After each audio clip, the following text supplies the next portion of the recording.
Hi everyone, it's Michael, and I can hardly contain myself. I'm not even kidding. I have been, do you ever scope out an orchid that you want on eBay or anywhere else, and you convince yourself that you absolutely don't need it, and then it just like haunts you. You just think about it all the time, and you think about how beautiful it would be, and how accomplished you'll feel if it spikes, and this has just consumed my thoughts for like the last month and a half. So I accidentally stumbled across it when I was just browsing eBay, but it is called the desert orchid. And I was fascinated because you're supposed to care for it like you would care for a cactus. So I've been doing a lot of research. It turns out that you treat it very similarly, almost identically to an orchid. You're just gonna put it into semi-hydroponics the same way, but I wanted to make sure it would translate because it is a desert orchid. This orchid is called the Eulophia Petersii. I almost want to say it in a British accent, like Eulophia Petersii. But let me just go ahead and open it up.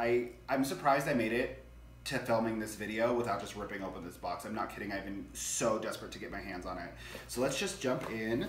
I'm really excited.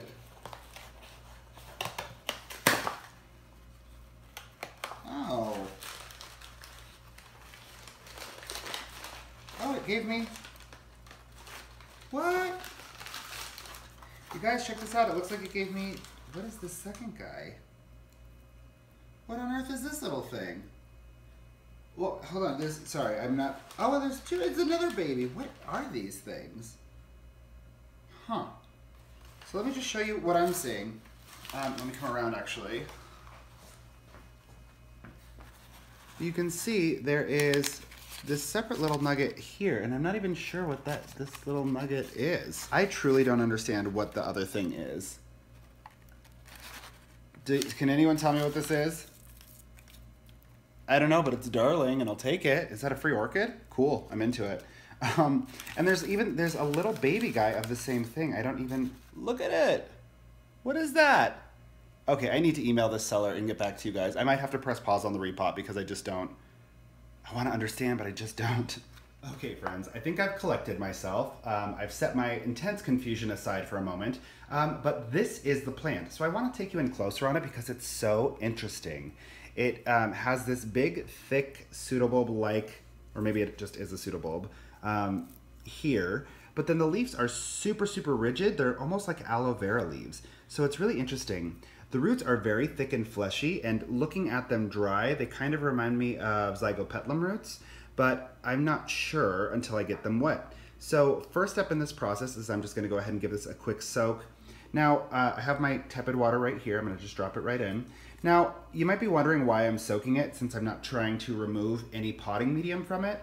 I'm soaking it so that if the plant's thirsty, it's going to drink water. It's not going to drink Physan solution. It's not going to drink hydrogen peroxide. I just want to make sure that the root system gets thoroughly saturated in water, so it's not going to take up anything that it doesn't actually need. So I'm going to set a timer for 15 minutes, and then we will come back and work through the repot. Okay, Google, set a timer for 15 minutes. All right, 15 minutes, and we are starting now.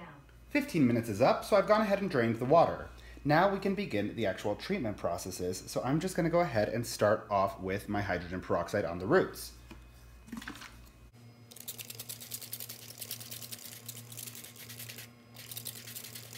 All right, I'm gonna let that settle for a period of about, let's go ahead and give it 10 minutes since I'm not super familiar with this type of orchid. I don't wanna overdo it.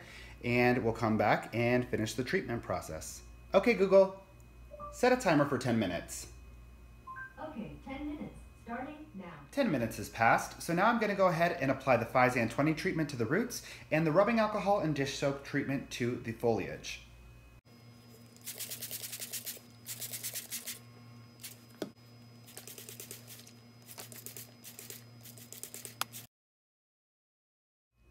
All right, now that the treatment solutions have been applied, I'm going to set another timer for 10 minutes.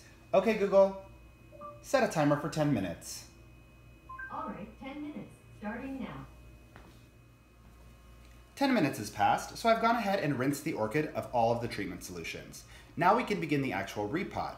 So I've selected this container for the orchid because this is a desert dwelling orchid. So I've selected something that's very tall and I've placed the drainage holes relatively low. It'll mean that it'll continue to wick moisture upwards, but it'll have a nice dry line where it can kind of get in its comfort zone. So I'm gonna go ahead and begin the repot process. The big distinction here is that ordinarily I would advise you to fill to where the drainage holes are and then place your orchid, but I'm actually gonna fill even higher, maybe all the way up to here before I even set the orchid in the container.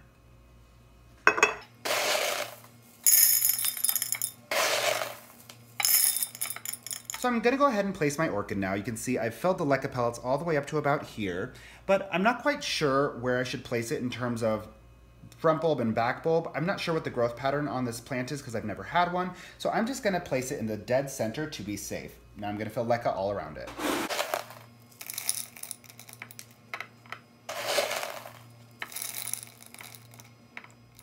And that's that. I've got my new Eulophia Petersii all repotted. And I also did something bad. I have no idea what these are, but I went ahead and repotted them into semi-hydro. My philosophy is most things I pot into it really like it, so hopefully that one will too. And if it doesn't, well, I didn't order it and I didn't pay for it. Please join me in welcoming orchid number 29 to my collection, my Eulophia Petersii. Thank you so much for watching this repot process and wish me luck. I've never dealt with anything like this type of orchid before. If you have any questions, concerns, comments, be sure to leave them in the comment section below. Tune in for my monthly updates to see what's happening with this plant, and be sure to like, subscribe, comment, share, all of that good stuff. Have a beautiful rest of your day, guys.